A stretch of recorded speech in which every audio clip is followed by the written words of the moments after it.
Toby. Congressman Toby, I am very grateful that despite your very busy schedule, you made time to appear before us.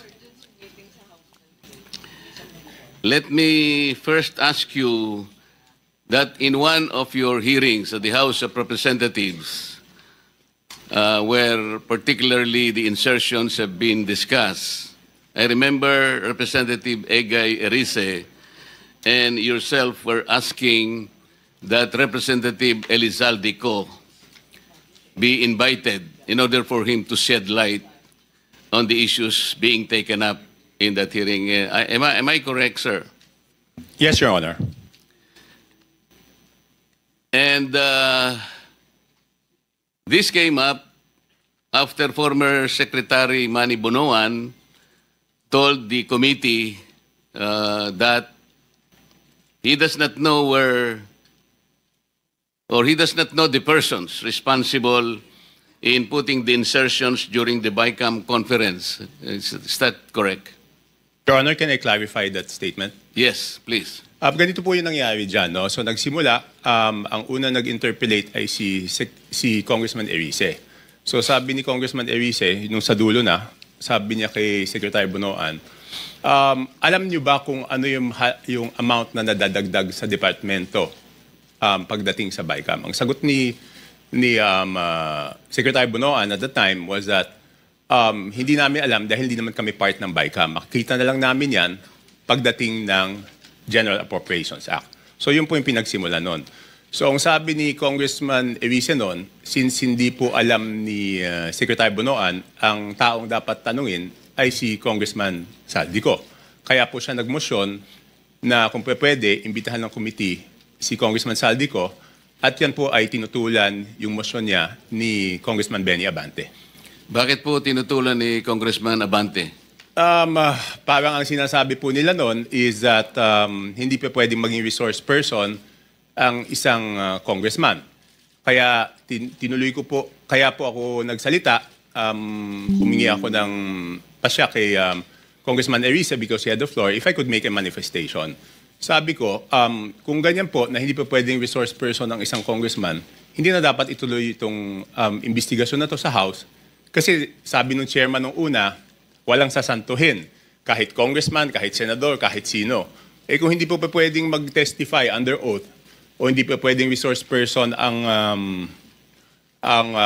isang congressman, ibig sabihin, exempted yung congressman sa investigasyon. Yun po yung nangyari doon. Bakit po napaka-importante, bakit po napakahalaga na kailangang malaman po natin kung sino-sino yung mga taong responsable doon sa pagbibigay ng insertions po doon sa BICAM o kahit na sa iba pang mga sessions po? Kasi kami po, ako po, hindi ako member ng BICAM, no? So natuklasan na lang namin ito noong, ako nalaman ko lang yan, I think March 24. March 24 ko na lang nalaman na ganun kalaki. Kala natin noong una, PhilHealth lang binawasan, DepEd lang. Later on, natuklasan ko po na yung mga flagship projects ng administrasyon, ni Pangulong BBM, ibig sabihin po ng flagship projects, yan po yung mga foreign assisted projects, ay tinanggalan po nila ng pondo para maisingit yung mga pondo na gusto nila isingit doon sa BICAM. So kaya po, ako rin, napakahalaga po rin sa akin na maimbitahan si Congressman Saldico. At doon po sa House of Representatives, meron pong small committee doon pagkatapos ng second reading. So ang pag-insert is not only doon sa BICAM, meron pang insertion doon sa small committee. So since walang makakasagot niyan kung hindi si Congressman Saldico, yun po, request po natin na siya imbitahan. Alam po ba ninyo kung sino-sino yung miyembro ng small committee na binabanggit ninyo? Sa House of Representatives po? Opo. Yes po. Ang chairman po noon is si Congressman Saldico, tapos senior vice chairman ng Committee on Appropriations, majority leader of the 19th Congress, and minority leader of the 19th Congress, Your Honor. Sino po yung vice chair ng Appropriations? Senior vice chair si Congresswoman Stella Luz Quimbo po. Sino po yung majority leader? Congressman Manix Delipe po, Your Honor. Minority leader? Congressman Nonoy Libanan po, Your Honor. Sa mga tweet, silang apat po ang nagko-compose ng small committee. Yes, Your Honor. Ang nangyayari po, kasi alam ko rin naman po, dahil nagtagal din naman ako sa mababang kapulungan, Kuminsan po ay 2 hanggang 3 buwan po nating pinagdidebatihan yung budget. Mag-aaway-away pa nga po kung minsan nga inaabot tayo ng madaling araw. At katapos-tapusan ang sinasabi ninyo ay 4 na tao lang pala ang gagawa ng mga bagay na inyong gusto sanang malaman kung anong nangyari. Tama po kayo, Your Honor. Di ba po, sabi ko nga, magtatalo-talo, magbibigay ng inputs yung mga kasamahan natin. Tapos sa dulo pala, yung 4 na tao lang ang magdidesisyon. At yung problema po doon sa 4 na tao na yon, at least yung BICAM po, may BICAM report po yun eh. Makikita sa BICAM report kung ano po yung original net budget ng isang departamento, Your Honor. Tapos makikita po kung ano yung dinagdag or binawas, Your Honor, at makikita yung natirang pondo. Ang problema po doon sa small committee, wala pong ano yun. Di ba po, nung unang araw namin ng budget briefing, nandun po si Sec Mina, nandun po si Yusek Cathy, hiningi ko na po yung report ng small committee.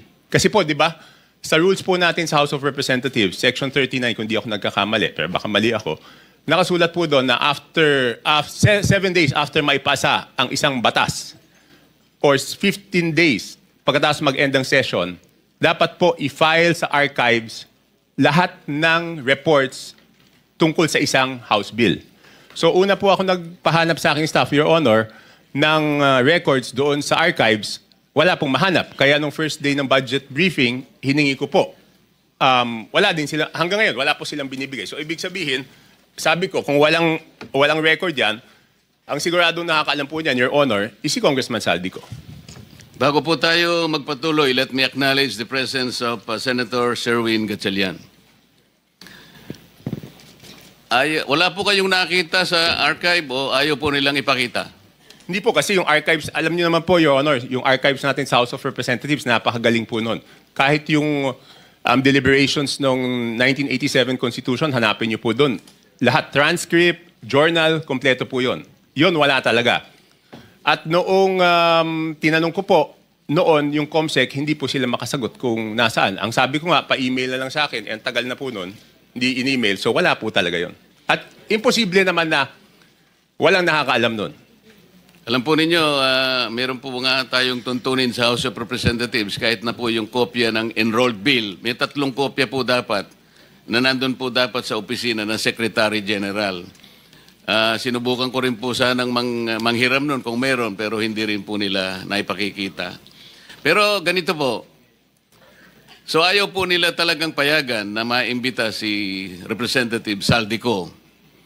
Meron bang pagkakataon na kahit paano nakita nyo rin po kung sino talaga ang may kagagawan ng mga insertions doon sa BICAM? Hindi po. Ang ginawa ko po, Your Honor, is nag-research na po ako kung sino po yung gumawa ng insertions. Paano po kayo nag-research?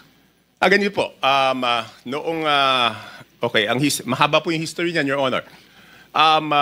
To be very blunt about it, di ba po, nung nabawasan ng flagship projects, yung Pangulo, nung nakita niya po doon sa GAA na nawala yung kanyang malalaking proyekto, yung flagship projects ng gobyerno, naghanap na po siya kung saan napunta yon.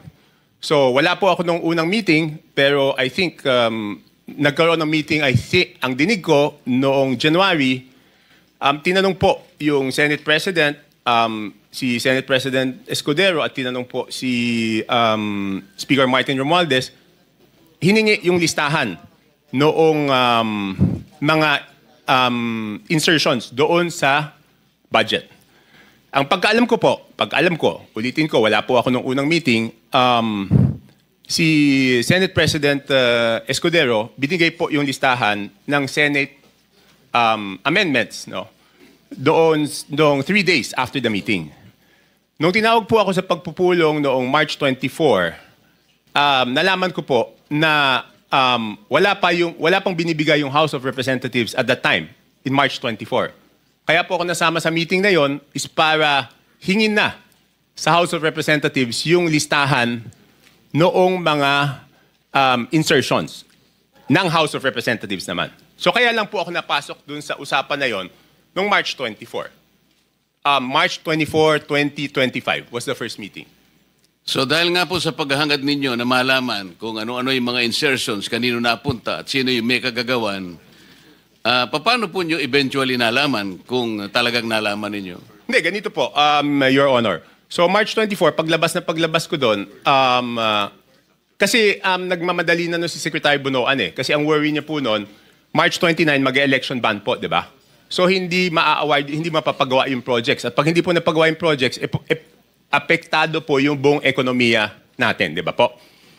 So paglabas ko, tinawagan ko po si Congressman J.J. Suarez kasi sabi sa akin doon sa meeting na yon na since wala na si Saldi ko, ang kumakausap na lang sa mga department secretaries ay si Congressman J.J. Suarez. So ang ginawa ko po, Your Honor, tinawagan ko siya, hiningi ko po yung listahan ng insertions. Pero nagtagal po bago po nila naibigay sa akin. I think 3 batches bago po nila na ibigay sa akin yung kompletong listahan po nung sa House of Representatives. Sa mga po ay kinausap nyo si Congressman J.J. Suarez, nagbigay naman po ba siya ng impormasyon na inyong hinihingi? Tinawagan ko po. Nung una, nagpabigay siya ng hard copy. Sabi ko, paano ko naman hahanapin to? Hard copy. Pero nagtagal eh. Checking ko lang po kung anong date niya binigay. Basta hindi ka agad. Tapos, ang nangyari po noon, binigay rin in 3 tranches. Una, nagbigay ng isang batch. Pangalawa, nagbigay ng isang batch. Tapos yung isang batch na tagalan. So sabi ko, hindi ko po ma-check kung at hindi ko masasubmit sa executive branch kung hindi kompleto. So later on, napilitan na rin silang ibigay yung kompletong listahan, Your Honor. Ano po ang nakita ninyo nung ibigay nila ang kompletong listahan sa inyo? Hindi, ginawa ko lang, Your Honor, is pinagkumpara ko po yung di ba po, admittedly, lahat naman po kaming congressman, pag nakita yung NEP, ang natural na tendency naman hihingi ng extra para sa aming distrito. Okay? So susulat po kami. At least ako, sumusulat ako. So siyempre, nung binigay sa akin yung listahan, ang unang naisip ko noon, ang una ko pong naisip is, kung ikaw, congressman, hihingi ka para doon sa distrito mo. Hindi ka naman hihingi para sa ibang distrito. So, minatch-match ko po yung data. Ang haba doon, hindi ko alam kung gaano karami. Ang una kong ginawa, kasi wala naman nakasulat na congressman doon. Ang nakasulat yung district. So, para malaman ko yung congressman, hihingi ko po kay Yusek Katib. Pinadala ko sa kanya yung file, and she can confirm this. She is here. Sabi ko, Yusek, pakiisa-isa mo nga, lagyan mo kung sino yung congressman kasi gusto ko i-compare yung proponent tsaka yung congressional district. Kung congressional district, hindi ko naman kabisado kung sino yung congressman doon eh. So, ang sabi ko sa kanya, pakilagay mo yung pangalan ng congressman. So, binalik niya po sa akin. Pagkatapos noon, sabi ko po kay Congressman Suarez, ikaw naman, ilagay mo yung pangalan ng proponent. Sabi niya, bakit kailangan yung proponent? Kailangan siyempre malaman kung sino yung nag-request. So later on, matagal, hanggang nung sinabi ko, walang gagalaw dito, hindi ko ma-present ito. Kasi pinapaayos sa akin eh. Siyempre gusto ko, pag pinisenta ko po, dahil ako magpipresenta nun, kailangan kompleto yung data. So sabi ko, hindi ko masisimulan yung presentation kung hindi nyo ibibigay kung sino yung proponent. So later on, naibigay din. Hindi ko lang, wala lang yung telepono ko sa akin, Your Honor. Hindi ko ma-check na andun. So makatwid, naibigay naman sa iyo ni Yusek Cathy Cabral kung ano-anong mga distrito yon. Yes po, Your Honor. At naibigay naman sa iyo ni Congressman J.J. Suarez kung sino yung proponents doon sa mga distrito. Yes, pero nagtagal po. Nagtagal. Kaya ngayon po, pwede ba niyong sabihin sa amin kung ano ang napansin ninyo? Kung ang pag-uusapan ay yung mga distrito at yung mga proponents na nagbigay o naglagay sa mga distrito na yon. Ano yung unusual na napansin niyo kung meron man? Your Honor, ang una ko pong ginawa, siyempre ako po yung magpepresenta. Ayoko naman na ako magpepresenta tapos mali pala yung data na pipresenta ko. So ang una ko pong chinek, Your Honor, is yung kasi di ba sa BICAM, may nadagdag naman talaga po doon sa navotas. Okay? Yun nga, ini-issue sa akin, insertion yun. Hindi ako makakapag-insert, Your Honor. Kasi ako po ay hindi membro ng BICAM, so pwede lang po ako mag-request kung ano man yung pumasok doon sa BICAM, yun amyenda na pinayagan ng BICAM. Okay? Opo. So, para hindi ako mapahiya, ang una kong chinek is kung tama yung pumasok o Sa inyong nadagdag. distrito? Hindi, yung sa akin muna. Yun nga po, sa distrito niyo. Kasi alam ko po kung magkano yung nadagdag sa akin sa BICAM. Tumama naman po. Tumama, kasi ang request ko noon is 1.1 o 1.2. Ang pumasok po galing sa House of Representatives na request is 529 at meron po galing sa Senate na 121 po yata. Pero yung sa Senate is all classrooms po yon. So nung tumama na, sabi ko, since tama yung sa akin na nadagdag doon sa aking NEP, kumpiyansa ako na tama yung records. So ginawa ko po, pinesent ko na po. Ano po yung nakita nyo sa ibang distrito na hindi masyadong, na very unusual? Halimbawa sa dalawang probinsya ng Mindoro. Mindoro Oriental at saka Mindoro Occidental. Because I'm going to take advantage of the presence of the good governor of Mindoro Oriental. Kaya ko lang po tinatanong. With no offense meant, Your Honor, kay Gov. Dolor and to my fellow congressmen, ng district congressmen, ang una ko pong napansin doon is lumobo yung dalawang Mindoro, isang Oriental, isang Occidental. Ang NEP po nila is something between 1.5, sabihin na natin para safe ako. Hindi lumampas ng 2.5 yung but I have the figures, Your Honor. Kaya lang para lang mabilis po tayo, Your Honor. Hindi lumampas ng 2.5 yung NEP nila. Pero ang GAA po nila is magkano ba? 20 billion. So, nagulat ako. Sabi ko, in fairness doon sa mga district congressmen, Your Honor, hindi po nila kaya gawin yun.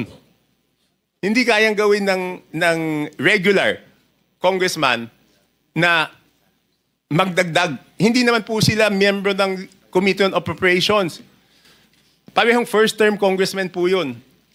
So, hindi nila kakayanin magdagdag ng ganun kalaki. Kasi ang hirap po, di ba? In my case, nag-request ako 1.2 billion, ang nabigay lang 569. So, paano namang itong congressman na to, makakapagdagdag siya ng ganun kalaki? So, sinek ko na po, sino yung naglagay ng mga pondo doon. Sige po. Tapos po, nagulat din ako kasi, siyempre makikita ko doon sa proponent, tsaka doon sa district congressman. Nagulat po ako na, for example, alam ko po kayo dating party list, Your Honor. Pero may dalawang party list po doon, nasa BICAM lang, hindi ko alam yung sa small committee, ay nadagdagan sila ng 2 billion. Anong party list po? Ako Bicol at BHW po. Ang alam ko po, Your Honor, ang party list congressman, ang allocation po yata, kung di ako nagkakamali, but I'm sure you know better, is 100 to 150 million lang. Tama po yun. Kapag kayo po ay party list representative, tuwang-tuwa na po kayo pagka nakakuha kayo ng 170 million. So sinasabi po ninyo, dalawang party list yan, 2 billion po yung nakuha.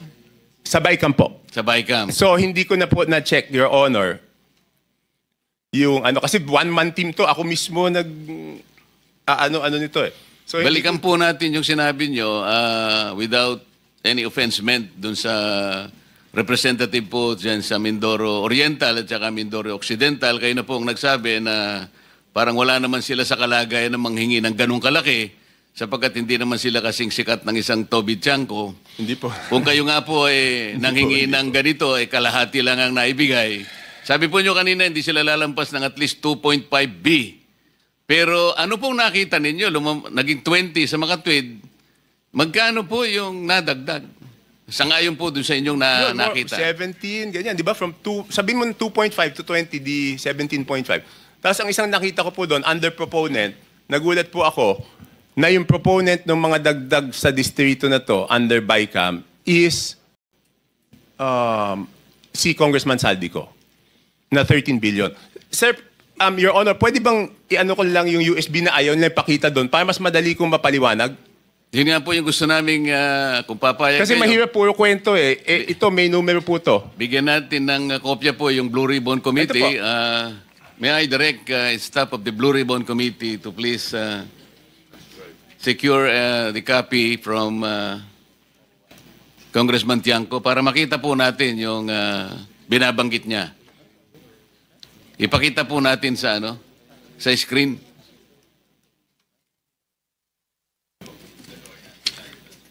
Let me acknowledge also the presence of Senator Rapi Tulfo.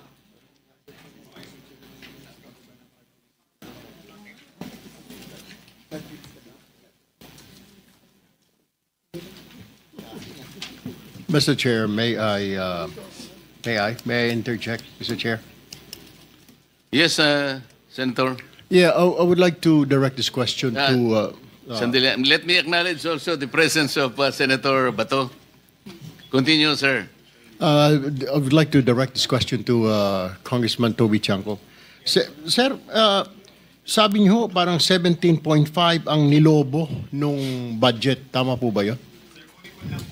Kunin ko lang po yung eksaktong records para sigurado. Kasi parang sinasabi nyo, 2-something lang ang request nung district na yon. And you don't believe na hindi nila kaya yung kasi mga ordinary at mga bagitong congressman. Tama po ba yon? Hindi naman po ordinary, sir. Regular. Yeah. Regular. What I mean to say, sa district ho na yon. Tama po ba? Yes, Your Honor. Ang tanong ko po ngayon, sir, may naririnig po tayo, ito po yung common lingo ito, yung sinasabing parking fee. Hindi ho kaya nagkaroon ng yung pondo na yon ay pinarada lang dito ng isang congressman na hindi naman taga roon. Ito ang tawag ay parking. Have you heard that, Mr. Chair? Yes, sir. Yes, Your Honor. Nadinig ko na po yun. Pero dalawang term po yan, di ba? Kung matatandaan nyo sa Kongreso, isa yung parking, isa yung sagasa. Could you tell us the difference Di ba yung between parking, Your and sagasa? Honor? Yung parking rep, Tiangco, medyo kabisado ko, pero yung sagasa, hindi ko pa, pwede bang ipaliwanag mo yung sagasa? Hindi. Yung parking po, Your Honor, is nakiusap ka dun sa district congressman, Yes. pumayag yung district congressman. Yung sagasa po, Your Honor, is wala kang magagawa sa ayaw mo't sa gusto. Mas matindi pala yun? Oh, Your Honor,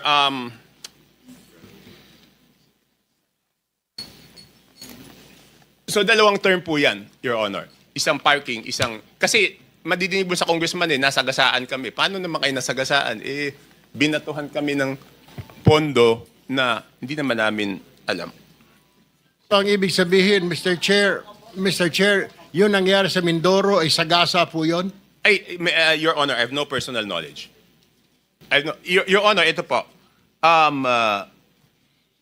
Mindoro Oriental, DEO, 2,530 billion ang NEP.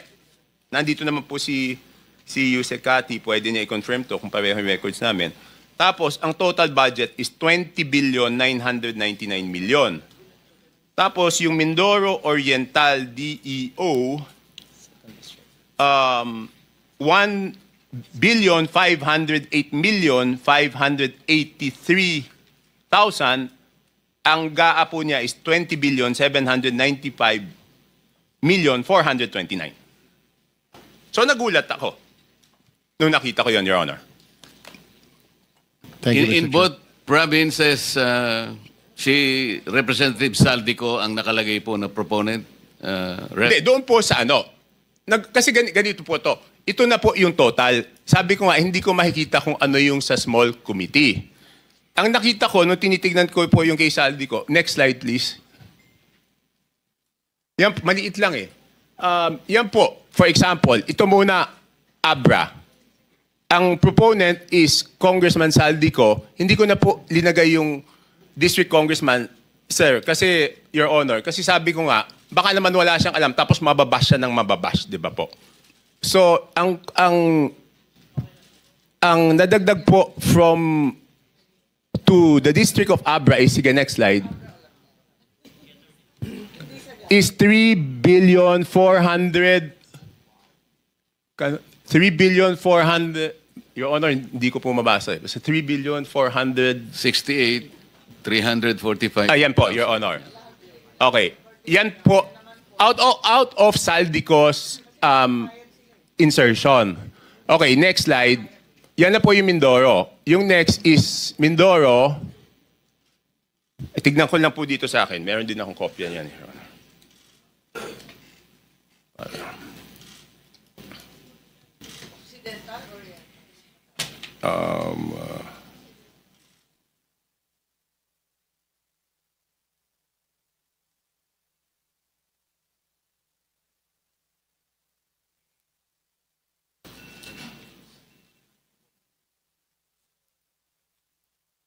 Next is Occidental Mindoro, 3.2 billion po yan ang nadagdag.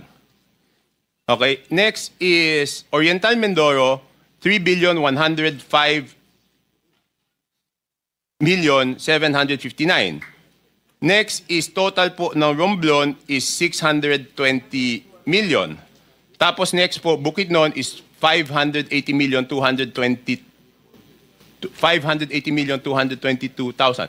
I would like to clarify, Your Honor, I will make it clear, hindi po ito district ni Congressman Joe Zubiri. Hindi po.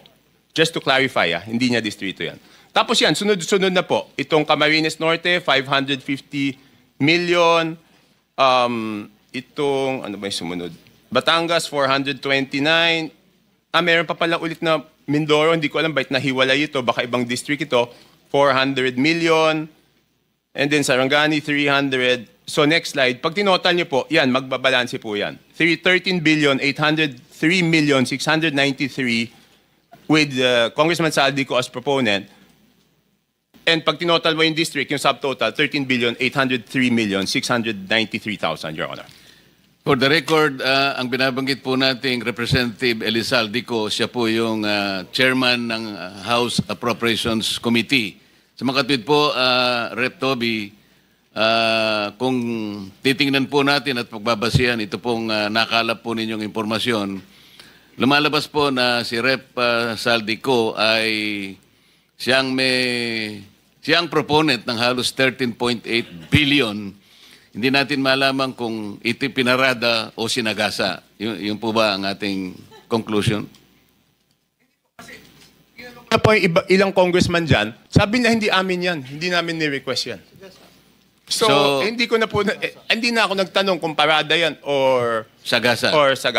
Ang sinasabi ko lang po is, yan po yung nakita ko. Kasi normally, kung kunyari, yan po yung request ko, dapat ako yung proponent. At ako rin po yung congressional district. So pag magkaiba, magtataka kayo bakit eh. Chair, baka may dadagdag si Gob, Dolor, dahil puro Mindoro ang binabanggit. Yun nga po, may I take advantage of your presence, Gob. Total, nababanggit naman po ang inyong probinsya. Siguro po, makapagsalita kayo sang-ayon po dun sa revelations po ni Representative Toby. Nag-request po ako kay Gov. Dolor. Tapusin ko lang, mabilis na lang to eh. Okay. Thank you. Yes. So makikita ko po, yung Ako Bicol, yan po, ang BICAM is 2,295,000,000. Next slide. Yan. Next slide. Yan. Ang Ako Bicol, ang ano po niya, ang napunta po sa BICAM pa lang is 2,295,000,000. Again, hindi ko alam yung small committee. And then yung BHW po, ang total is 2,064,000,000. At ito po, Your Honor, buti na lang naagapan to kasi po, hanggang ngayon, hindi po rini-release yan. Kasi nung natuklasan na ganyan, nakakapagduda, hindi po ni-release.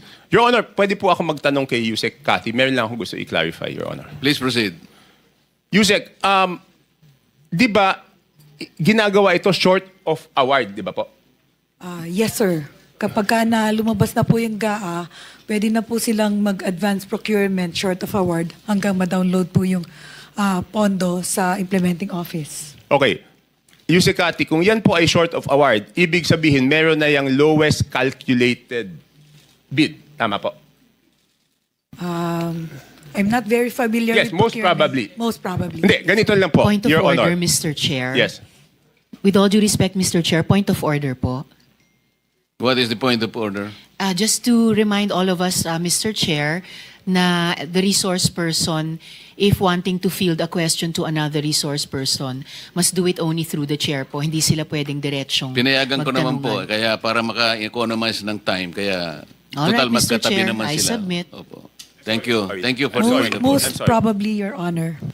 Your Honor, pwede bang malaman kay Yusek Cathy kung, hindi, pwede na lang po ganito, Your Honor. Pwede pong hingi na lang kay Yusek Cathy i-check kung meron na po itong lowest calculated bid short of award. At kung merong lowest calculated bid short of award, isubmit po sa committee ninyo kung natuloy yung bidding, kung sino po yung most probably na mananalo kasi siya po yung lowest calculated bid. Sa tingin ko napakahalaga yun para sa inyong committee, Your Honor. Thank you, Rep. Toby. I think that is in order. Yusek Cathy, I think you should Yes, Your Honor. submit to the committee kung alin na dito yung binabanggit ni Rep. Toby na nagkaroon na ng, what is your term? Bidding short of award. Bidding short of award. Para malaman po natin at mabantayan na. Can you do that, Yusek Cathy? Yes, Your Honor. We will direct all the implementing offices, whether it's regional office or district engineering office, to submit all the bidding documents of these projects that are bidded out short of award, Your Honor. Thank you. Thank you for your cooperation. Your Honor, ang request ko po, kung pwede, kung papayagan po ng committee, bibigyan ko po si Yusek Cathy nito para ilagay na niya. Hindi naman po kailangan po siguro ng committee, Your Honor, yung buong records. Kailangan lang ilagay kung sino yung posibleng mananalo kung natuloy po. Yes, I think that is in order.